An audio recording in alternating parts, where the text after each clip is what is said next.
Good morning. How many of you guys actually like kiwi fruit? That's more than I thought. All right. Have you ever just bit into it from the outside? No, okay, all right. Just I had to know, right? Today, we're going to be in Revelation chapters 12, and you can turn there. And Douglas is right. Looks are not everything, are they? Absolutely not. And if we remember, even as he kind of referenced there, he didn't really say it. He referenced in some of what he was saying the idea that be aware, be vigilant, because why? Your adversary, the devil, prowls around like a roaring lion. And I think in our minds, sometimes we have this idea that Satan is like a sneaky lion. He's just like crouching there hiding. He doesn't have to. He can just straight up walk around roaring and still devour people because they don't expect him to actually even be there. And we're told that Satan disguises himself as an angel of light. And what we're looking at today in these two chapters, Revelation 12 and 13, is really the idea of what Satan has done all throughout history, what he is continuing to do now, and his grand scheme to attempt one more time to overthrow, well, the second to last time, to overthrow all that God is planning to do. And I was talking, every now and then, I'll just talk to someone right before the sermon, and they'll say something like, that's so good, all right? So what we're looking at today is kind of like a roadmap to a destination you never, ever want to go, all right? And you're like, I don't want to hear about the end of the world. None of this sounds like fun. I don't want to be there. But it's important for us to know that just as we were given the beginning of God's plan in Genesis, that we are given the end of it as well, and everything that is going on in between. And God is in control all the way through. And so if you don't get anything else, I want you to hold on to that idea. God is still in control, even in the midst of everything that we're going to see today, because today we're going to talk a little bit about God. We're going to talk a whole lot about just evil. And yet how God is over it anyways, in control. So I'm going to read Revelation chapter 12 and 13. As John is writing, last week we saw the seventh trumpet blown. We saw everything as you get right up to the edge, to the end, and then he's shown something else. Revelation chapter 12, verse 1. And a great sign appeared in heaven, a woman clothed with the sun, with the moon under her feet, and on her head a crown of 12 stars. She was pregnant and was crying out in birth pains and the agony of giving birth. And another sign appeared in heaven. Behold, a great red dragon with 7 heads and 10 horns, and on his head 7 diadems. His tail swept down a third of the stars of heaven and cast them to the earth. And the dragon stood before the woman who was about to give birth, so that when she bore her child, he might devour it. She gave birth to a male child, one who is to rule all the nations with a rod of iron. But her child was caught up to God and to his throne, and the woman fled into the wilderness, where she has a place prepared by God, in which she is to be nourished for 1,260 days. Now, war arose in heaven, Michael and his angels fighting against the dragon, and the dragon and his angels fought back. But he was defeated, and there was no longer any place for them in heaven. And the great dragon was thrown down, that ancient serpent who is called the devil and Satan, the deceiver of the whole world. He was thrown down to the earth, and his angels were thrown down with him. And I heard a loud voice in heaven saying, now the salvation and the power and the kingdom of our God and the authority of his Christ have come. For the accuser of our brothers has been thrown down, who accuses them day and night before our God. And they have conquered him by the blood of the Lamb and by the word of their testimony. Sound familiar? We just sang that. Okay. For they loved not their lives, even unto death. Therefore, rejoice, O heavens, and you who dwell in them. But woe to you, O earth and sea, for the devil has come down to you in great wrath, because he knows that his time is short. And when the dragon saw that he had been thrown down to the earth, he pursued the woman who had given birth to the male child. For the woman was given the 2 wings of the great eagle, so that she might wilderness to the place where she is to be nourished for a time and times and half a time. The serpent poured water like a river out of his mouth after the woman to sweep her away with a flood. But the earth came to the help of the woman, and the earth opened its mouth and swallowed the river that the dragon had poured from his mouth. Then the dragon became furious with the woman and went off to make war on the rest of her offspring, on those who keep the commandments of God and hold to the testimony of Jesus, and he stood on the sand of the sea. And I saw a beast rising out of the sea with 10 horns and 7 heads and 10 diadems on its horns and blasphemous names on its heads. And the beast that I saw was like a leopard. Its feet were like a bear's, and its mouth like a lion's mouth. And to it the dragon gave his power and his throne and great authority. One of its heads seemed to have a mortal wound, but its mortal wound was healed. And the whole earth marveled as they followed the beast. And they worshiped the dragon, for he had given his authority to the beast. And they worshiped the beast, saying, "Who is like the beast, and who can fight against it?" And the beast was given a mouth, uttering haughty and blasphemous words, and it was allowed to exercise authority for 42 months. It opened its mouth to utter blasphemies against God, blaspheming his name and his dwelling, that is, those who dwell in heaven. Also, it was allowed to make war on the saints and to conquer them. And authority was given it over every tribe and people and language and nation, and all who dwell on earth will worship it. Everyone whose name has not been written before the foundation of the world in the book of the life of the Lamb who was slain. If anyone has an ear, let him hear. If anyone is to be taken captive, to captivity he goes. If anyone is to be slain with the sword he must be slain. Here is a call for the endurance and faith of the saints. Then I saw another beast rising out of the earth. It had 2 horns like a lamb, and it spoke like a dragon. It exercises all the authority of the first beast in its presence, and makes the earth and its inhabitants worship the first beast, whose mortal wound was healed.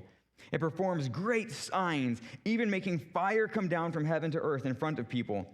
And by the signs that it is allowed to work in the presence of the beast, it deceives those who dwell on earth, telling them to make an image for the beast that was wounded by the sword and yet lived. And it was allowed to give breath to the image of the beast, so that the image of the beast might even speak and might cause those who would not worship the image of the beast to be slain. Also, it causes all, both small and great, both rich and poor, both free and slave, to be marked on the right hand or the forehead, so that no one can buy or sell unless he has the mark, that is, the name of the beast or the number of its name. This calls for wisdom. Let the one who has understanding calculate the number of the beast, for it is the number of a man, and his number is 666. What a mess. Let's pray. God, you're in control. You are over all of this. We know that Jesus Christ has already overcome. And that as we read this, and as we think about all these things, we are fighting not for victory, but from victory. It has already been won. Jesus has already solved that part. And Lord, there are going to be people who go through some very horrible, horrible things. And I pray, Father, that you would give strength. Lord, even for us, as we walk through this life, I hope that we never endure anything like this, Lord. And yet, we want to be faithful no matter what the trials we walk through are. So God, I pray that as we read these words, you would open our eyes, open our hearts, help us to understand and to know what you're calling us to do. In Jesus' name, amen. Have you guys ever been to a concert by the real band, like Lynyrd Skynyrd or, Hillsong or something like that? Okay, have you ever been to a concert by a cover band? Less, but yes, okay. There are some people that are really good, not at producing their own things, but at copying what someone else has done. In fact, have you guys know the show Shark Tank, right? People bring their inventions before a board of investors, and they try to get them to invest in their things, and I like watching that kind of stuff. And the truth is, unless you have a whole bunch of lawyers on your side, if you invent something, even if you get the copyright, you're going to spend years and years and years fighting people who are, they've reverse engineered what you did, and they mass produced their own product that is, just slightly different.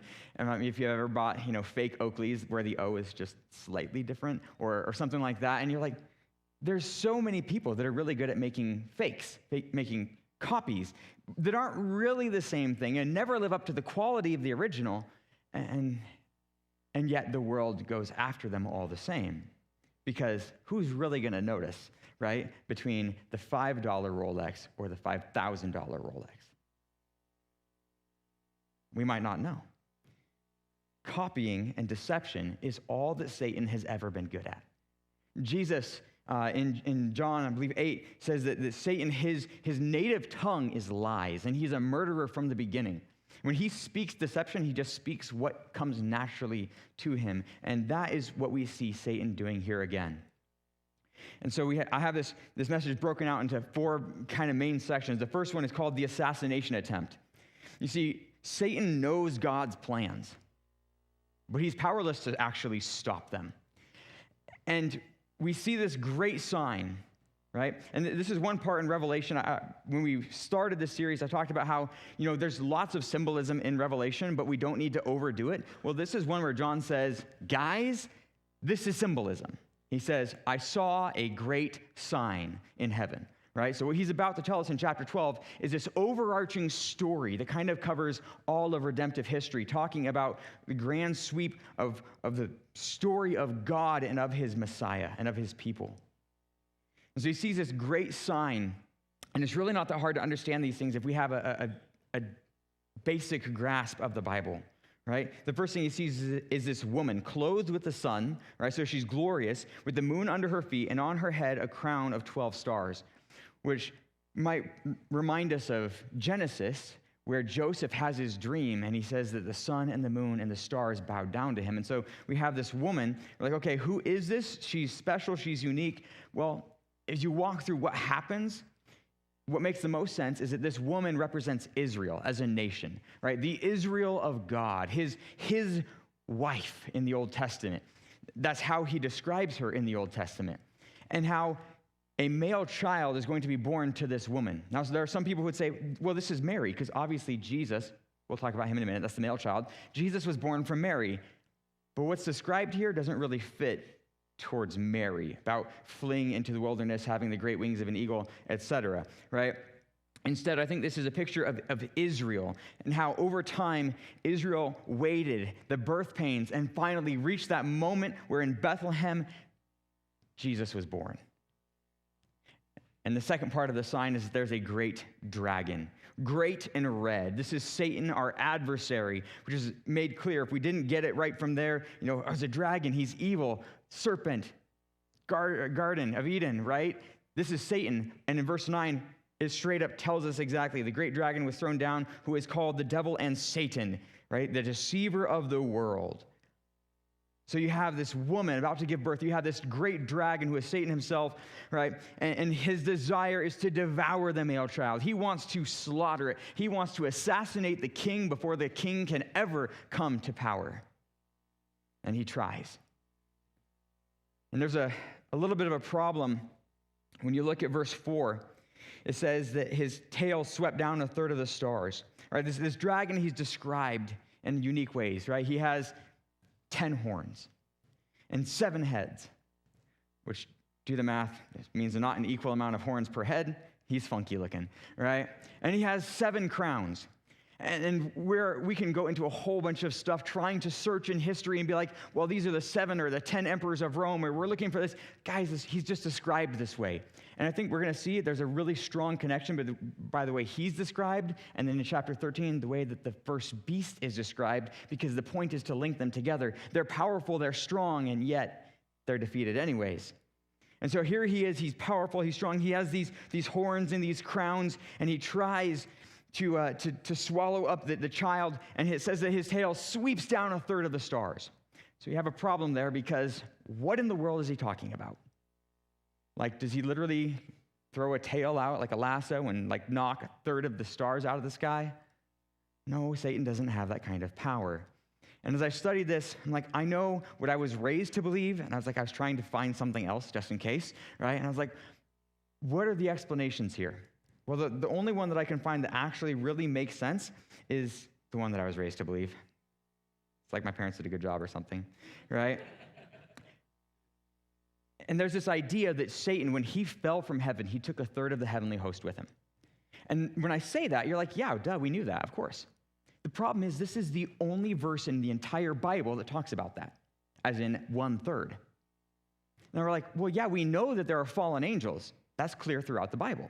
We know that there are demonic forces. That's clear throughout the New Testament, right? But this idea that Satan took a third of the heavenly host with him, this is the only verse that actually gives us that statement. And so I'm not going to build a theology or a doctrinal stance off of that, but I do think it's the only one that actually makes sense of the text as we see it, that Satan, when he fell from heaven, right, when he sinned against God, not was cast out, we'll see that in a minute, right, but when he sinned against God, a third of the angels followed him in his sin.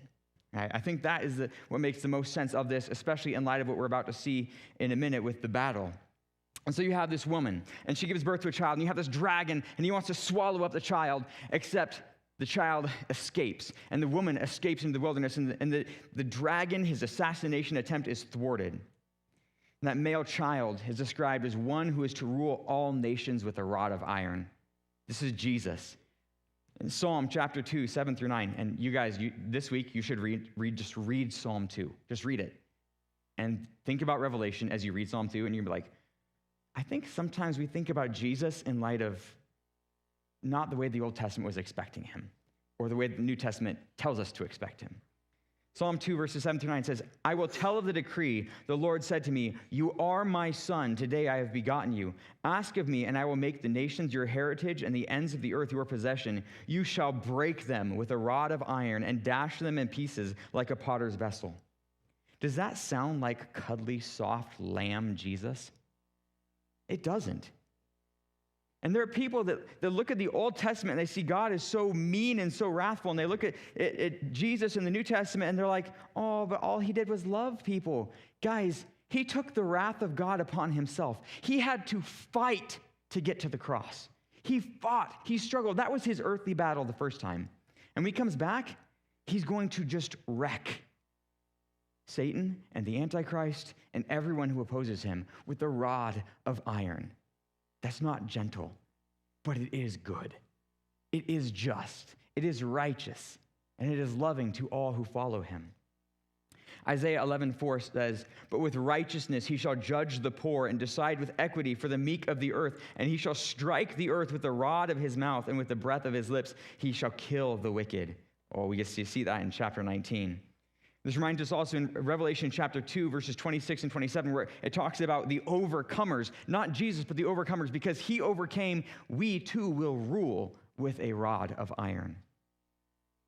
And in Revelation 19:15, we're not there, but there's your sneak peek into a few weeks from now. Jesus will come, and he will establish with finality his rule on the earth. Satan's scheme here is thwarted. Jesus escaped. Matthew chapter 2, as Herod, as a puppet of Satan, sent out his troops to kill every male child 2 years and under in the city of Bethlehem, Jesus was already gone because God had already sent the wise men, and God had already warned Joseph in a dream, and Mary and Joseph and Jesus had escaped. And Satan failed in his attempt to assassinate the king. Ultimately, Jesus lived as he was supposed to, fulfilling prophecy after prophecy, and he died as a sinless sacrifice for our atonement. And after his death, he rose again, and he ascended, caught up to God. You see, Satan has knowledge of all of God's plans. Satan knows this better than you and I do. He has knowledge of these things, but he is powerless to stop them. But he's so deluded that he still thinks he can try. The woman, Israel, has been persecuted by Satan ever since the nation began, right? The Hebrews started off not in a glorious estate, but rather as slaves in Egypt.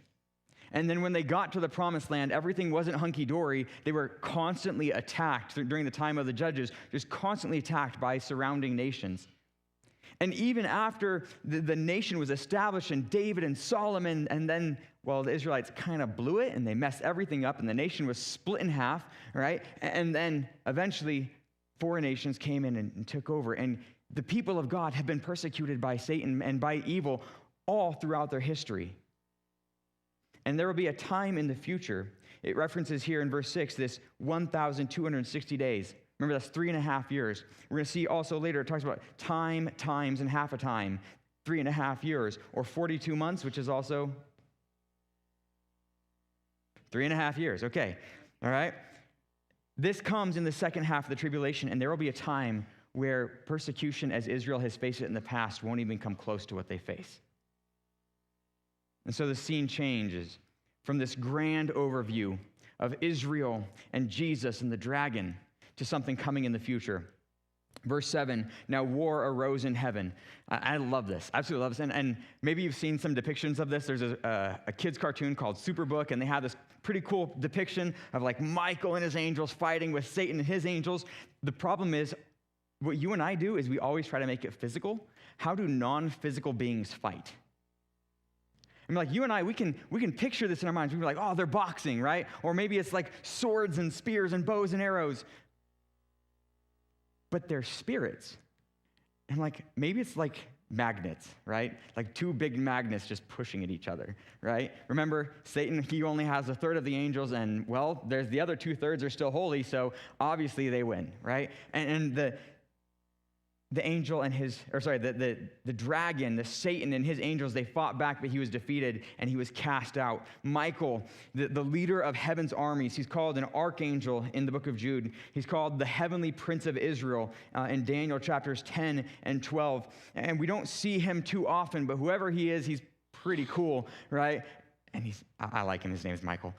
Just so you know that, right? And he is used by God to finally cast Satan out of heaven. And we might have in our minds, wait, Satan's in heaven. Yeah, Satan's in heaven. Satan has free access. We can see this in the book of Job. Satan gets to go back and forth. We can see this throughout the New Testament. And even right here, it tells us that Satan, what he does right now is he stands before God. And as God sits on his throne, Satan is there pointing us out. Oh, look, sinned again, sinned again. You died for him. He sinned again. Sinned again, sinned again. And Jesus is there saying, covered, my blood, solved, done. But Satan is there. He stands there accusing us. And yet, he is finally and fully cast out of heaven. And we overcome. Even as we just sang, verse 11 tells us that the one who accuses us has no power over us. We have conquered him by the blood of the Lamb and by the word of our testimony. And there will be those in the future that walk through the tribulation. They need to hear this verse, and they're not going to love the end of it. It says, for they loved not their lives even to the death. So how do we overcome? Hold on to Jesus and let go of this life. Love Jesus to death. We say that, right? I love you to death. Your death or mine, right? I want to love Jesus till I'm dead. I want to love Jesus even if it kills me to love him. So if there's anything that I'm holding on to, anything that you're holding on to that would keep me from living fully and freely in Jesus, whether that's comfort or belongings or wealth or pursuits or experience or pleasure or even my own personal health. You know, this is a big topic right now. My own personal health. If my worries about my own personal health keep me from living fully for Jesus, I need to love him to death. These are not worth holding on to if they mean we aren't living fully for Jesus. Give him everything you've got, every breath. Because remember, he's in control. And God knows exactly when he's done with us. Just like the two witnesses we talked about last week. And when Satan is cast out of heaven, heaven rejoices. Oh man, the choirs break out again, right? They rejoice, verse 12, heaven, therefore rejoice, O heavens, and you who dwell in them. And they're singing, now the salvation and the power and the kingdom of our God and the authority of his Christ have come. Again, we're at this moment. It says, heaven rejoices. But woe to you, O earth and sea, for the devil has come down to you in great wrath because he knows that his time is short. You see, Satan has sinned against God. Satan has lost his position in heaven, and yet he still has access somehow to the throne room. He still has access to the presence and the glory of God, and when he is finally cast out and he realizes how much he's actually lost, he's going to be angry. And we see this word here again, woe. We're not told this is the third woe, but this is the third time that word shows up. I think this is what's happening. The first woe, we had these locusts come out of the pit. The second woe, that demonic army come and slaughter a third of the population on the planet. This third woe, Satan himself is cast out of heaven to earth. Oh my goodness, things are about to get bad. And yet it tells us his time is short. And so he's going to make the most of it. He's going to do as much as he can to try to eliminate God's people in any way he can. And so we saw the assassination attempt. It failed. We saw his battle in heaven. He's cast out. It fails. And we see the annihilation attempt. He wants to ultimately obliterate and annihilate the people of God. So Satan, verse 13, when the dragon saw that he had been thrown down to the earth, he pursued the woman who had given birth to the male child, right? Again, I don't think it's Mary because she's gone. We're well beyond Mary now, right? Israel is still around. And Satan, he again tries to destroy Israel as he has done in the past.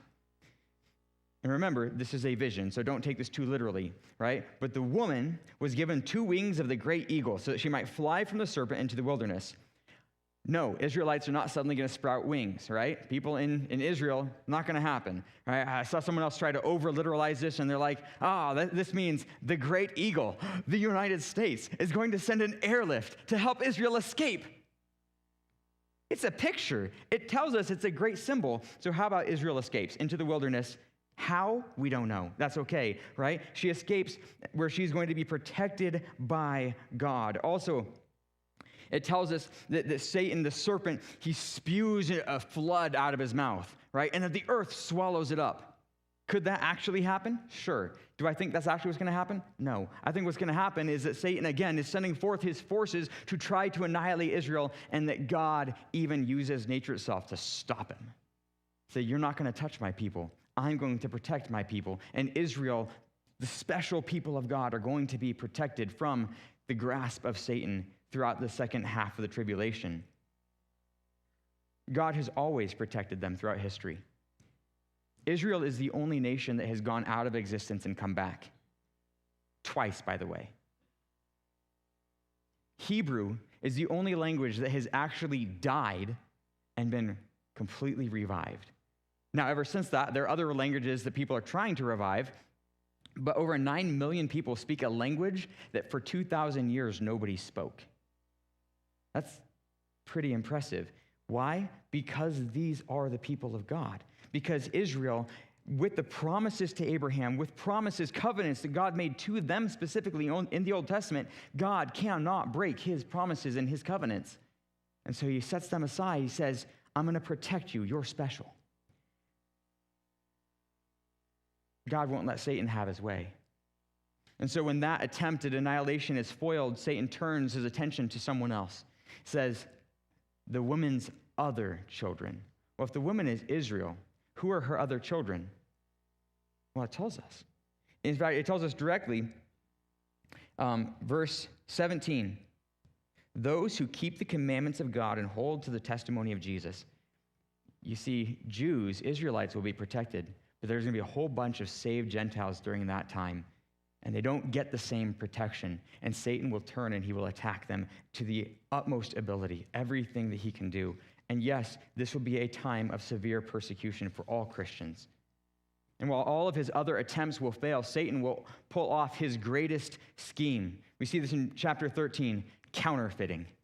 The only thing he's ever actually been good at. Deception. And Satan will set himself up as a counterfeit God. And he'll raise up the Antichrist, a counterfeit Messiah, and a false prophet, a counterfeit for the Holy Spirit. And the three of them together, well, they'll infiltrate the entire world. And fully, this message is titled Kingdoms in Conflict.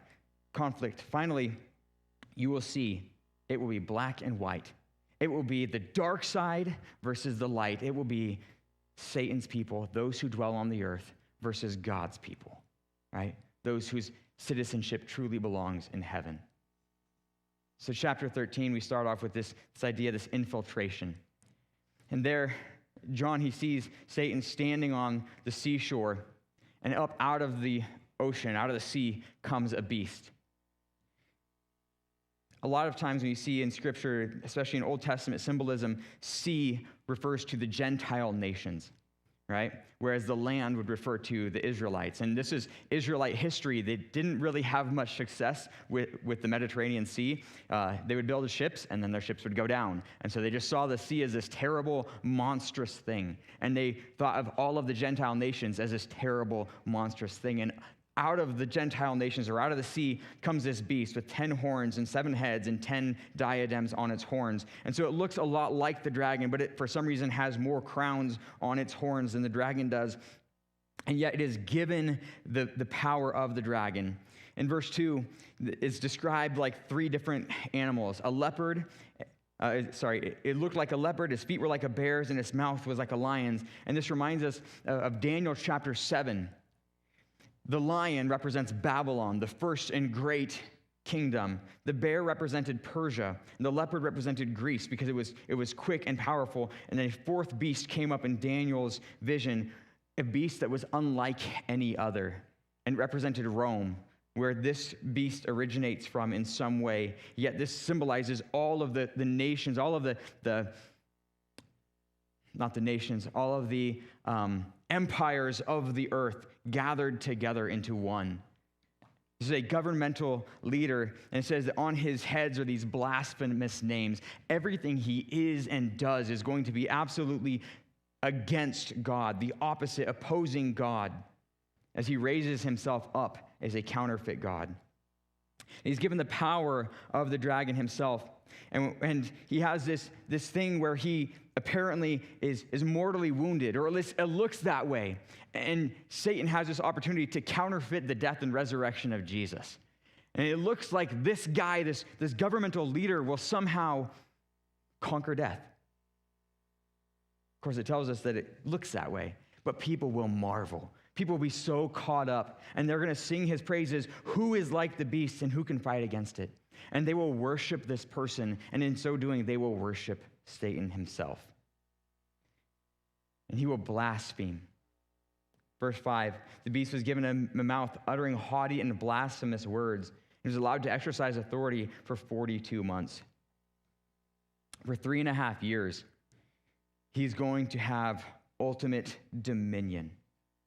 And people will worship him, thinking that they're worshiping God. They'll be duped. They'll be deceived. They will think that they're actually worshiping God. Just like when Moses was on the mountain receiving the 10 Commandments, the Israelites who had already heard the 10 Commandments, they tell Moses, make for us a God. And Moses, he doesn't say, here's something new. He says, this is the God that led you out of Egypt. And he deceived them. And they worshiped the calf as if the golden calf was Yahweh. And people are going to worship this being as if he is actually the Messiah. They're going to be completely deceived. Verse 7, also, it was allowed to make war on the saints and to conquer them. And we see this word. If you reread this, which I recommend, right? I read it pretty quickly. He's allowed.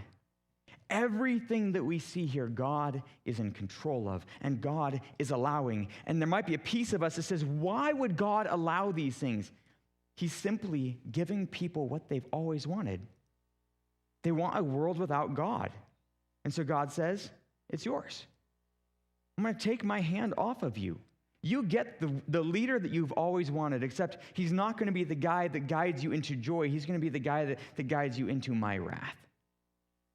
You want a world without me? You want a world without my grace and mercy? Everybody on this planet still experiences the mercy of God in that we are not consumed by his wrath immediately. But people want to run from that. They want to hide from that. And so God says, here you go. And he is allowed to make war on the saints and to conquer them. That Christians are going to die during this time. It's going to be great persecution. Verse 10 tells us, if anyone is to be taken captive, to captivity he goes. If anyone is to be slain with the sword must he be slain. Here is a call for the endurance and faith of the saints. Now I hope and pray that we don't have to go through this. But our hearts should be so in line with Christ that I'm willing to die And if it means I have to be taken captive for my faith, okay. And if I got to lose my head for my faith, okay. Endurance to the end. My mom was a big fan of making us memorize verses. Grew up in Awana. When we didn't have Awana, we still memorized verses, and she would often put them to song. And so Hebrews 3:14 is a song, or is a verse rather, that I have memorized because my mom taught it to me and gave us a song. And it goes like this. Sorry, I'm going to sing, okay? Hebrews 3:14, for we have become partakers of Christ if we hold the beginning of our confidence steadfast to the end. Bum, bum, bum. You have to have the bum, bum, bum, right? And then she had to steadfast to the end, right? It's this idea, do you want to know? Do you want to know and know that you are saved? Hold on to Jesus. Hold on to him. Don't let anything else get in the way of that. Hold on to Jesus. Because he's what will give us the ability to persevere through trials. You have in Revelation 13, everything is evil. It's not good. This dragon, Satan himself, empowering an antichrist who is the governmental leader of the entire planet, and everyone on the planet worships him, except for those who don't, whose names have been written in the Lamb's Book of Life. And then John, in verses 11 through 18, describes this second beast that comes up out of the land, probably representing that this guy is a Jew and is able to deceive Jews for a time. And he's described quite differently. He has two horns like a lamb, but he speaks like a dragon. Well, I hear he speaks like a dragon, we might think rumbly voice, right? And fire. No. Mythology, the dragon speaks enticingly, seductively, smoothly, cunning, and deception. And so people listen, and their hearts are turned to listen to what this guy says. And with the rise of the Antichrist in the governmental sector comes the rise of this false prophet in the religious sector. And for a time, all the religions of the world will be removed. And it will be truly everybody on the planet is either a follower of Jesus and worshiping Jesus Christ, or they are following the Antichrist. No more Buddhism, no more Islam, no more anything else. They're all wrapped up in one because they all get united around a leader, and they all get united against an enemy. And the enemy is as horrible Christians. We've got to find them. We've got to root them out because they are the problem with our society and our world. And he causes people to worship the Antichrist. He is allowed, again, to perform miraculous deeds, even causing fire to come down from heaven.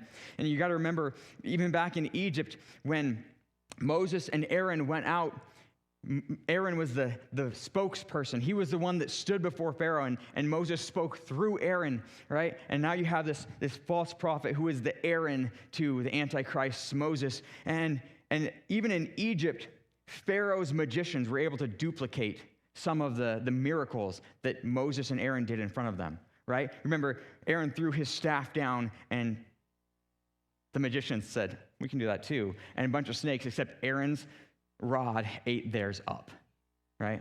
And when they turned the water to blood, Pharaoh's magicians were like, we can do that too. I'm like, wouldn't it have been impressive if you could have turned the blood back into water? Thanks for causing more problems. But that's all they could do. They could only replicate in some way. And so this guy does the same thing. He can't solve the problems, but he can make fire come down from heaven on a world that's already been burned. In destruction, he can mimic that, but he can't solve things. And Satan will be allowed to empower this false prophet and work through him to cause people to worship the beast. And he will get people to make this thing. We often get focused on the mark of the beast. We'll talk about that in a second. I think the image of the beast, whatever that is far more interesting. And people will make this image of the beast something that they're able to give life to.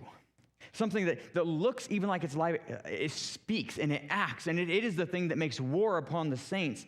Maybe this is the first AI. Maybe this is the first real android or robot that is given life by the beast. Whatever it is, it will seem to be alive, be able to speak, be able to wage war on the saints who stand against the Antichrist, and be able to force people to take the mark. And so finally here at the very end, and again, people get so focused on this, yes, there is something called the mark of the beast. Yes, it is coming. No, it is not here yet. Yes, people will be absolutely aware of what it is when they get it. It will be a symbol. It won't be a secret injection forcing you to do something. It will be a symbol of saying, I am part of the system, lay it on me. And people, because they will be so enraptured by this person, they will be so in tune and aligned with him, they're just going to go right for it. They're going to forget that it was ever written about. And they're going to say, yeah, this is my God, this is my King, and I'm in. And they'll take the mark. Everyone on the planet whose name has not already been written in the Lamb's Book of Life. And finally, the divide will be set. Those who worship Satan, although they don't think so, they're not going to be aware of it, but they'll be worshiping Satan, their enemy, the adversary, because that's what Satan actually means, the adversary, versus those who worship God himself. And for a time, the worshipers of Satan will seem to be winning. What does this mean for us? Well, thankfully, there isn't an antichrist here yet. At least he hasn't come to power yet. Thankfully, there is no one running around making us take the mark of the beast yet. But don't be deceived and don't be dismayed, okay? Satan's greatest scheme will be carried out, and the vast majority of humanity will join in the worship of evil, thinking that they're following the true God. They're going to be deceived by this satanic trio, right? Satan, the Antichrist, and the false prophet. And this explains why. We were in life group last Sunday, and they're like, I don't understand how in the midst of all of this, people aren't going to get it. It's like, because they're going to be so in line with this person. They're going to be so deceived that they're going to be thinking they're doing the right thing. They'll be calling good evil and evil good. They will have actually sold their souls in allegiance to Satan.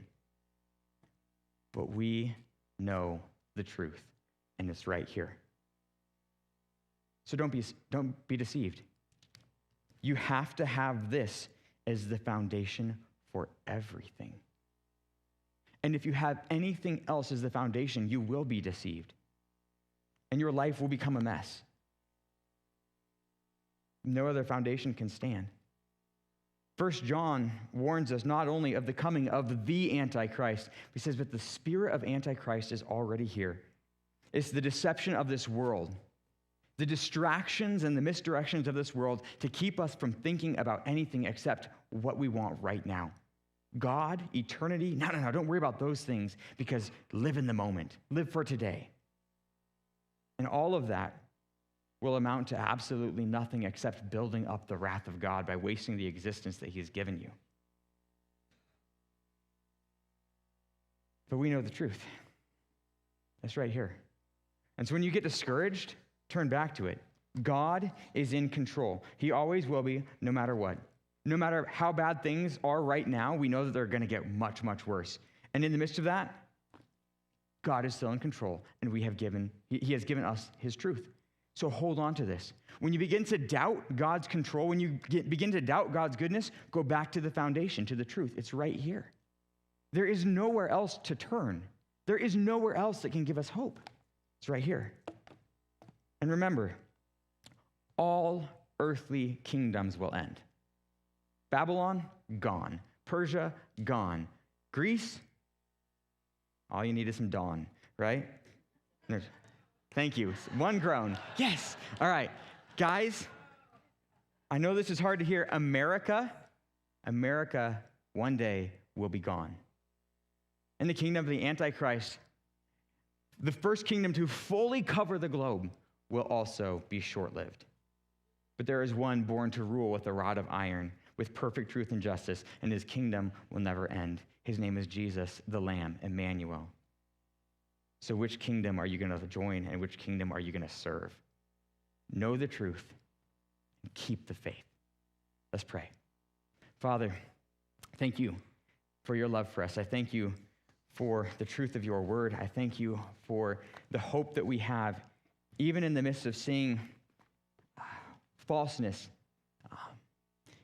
counterfeit, evil, Lord. Even in the midst of seeing that, you're still good, and we know that you're in control. And we know that your mercy reigns. Your goodness and your love overflow. And yet, Lord, for those who reject those things, for the people who reject salvation, God, they have doomed themselves. Not because you are a bitter meanie, but because you are perfectly holy, and there is no other God that we would want to serve, but a perfectly just and righteous one. And so, Father, I thank you that you have made a way of salvation for us. And I thank you for those who've accepted that. And I pray that you would help us to live